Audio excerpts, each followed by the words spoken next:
Hey church family, so good to be with you this morning on this Saturday morning, June 20th, and we are continuing on in our devotions through the book of Proverbs, and it's been good so far to hear such good wisdom from this book, and so many practical things that we can see as well from the book of Proverbs for our daily living.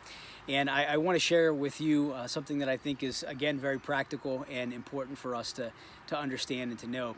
Have you ever thought something when you've been in conversation with someone, and before you say it, you think in your mind, I probably shouldn't say that? Maybe sometimes we've even vocalized that when we've been in conversation with folks, where we've started to say something and we pause and say, you know what, I better not say anything. And typically what happens when we do that is whoever we're talking to says what? They'll say, no, you got to share now, right? You can't do that.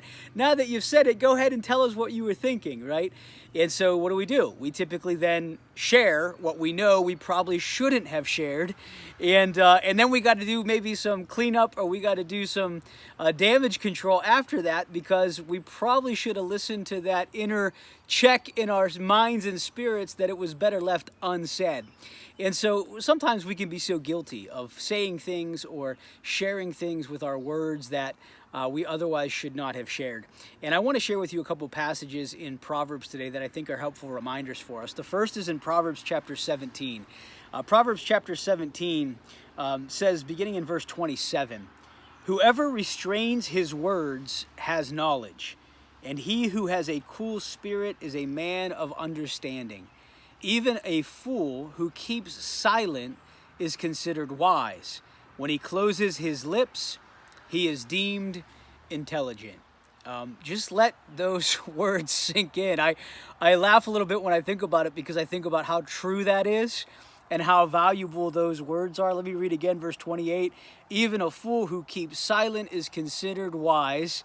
When he closes his lips, he is deemed intelligent."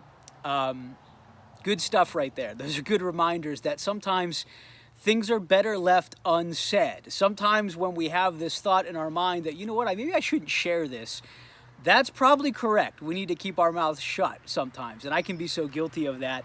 But also listen to what Proverbs chapter 18 says, which I think is really interesting.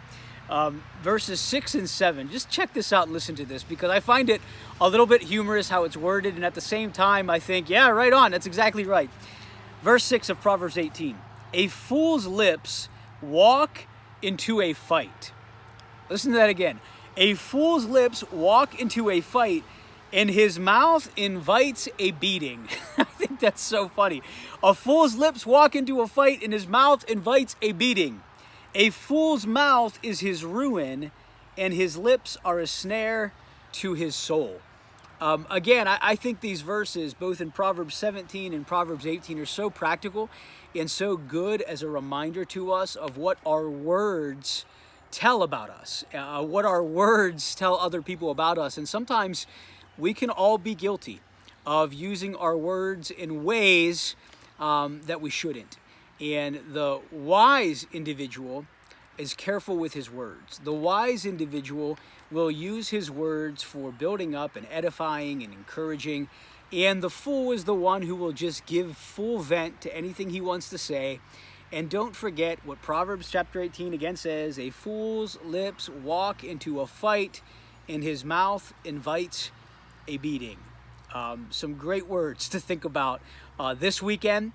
And again, when we have that check in our mind or spirit of maybe I shouldn't say this, let's not say it.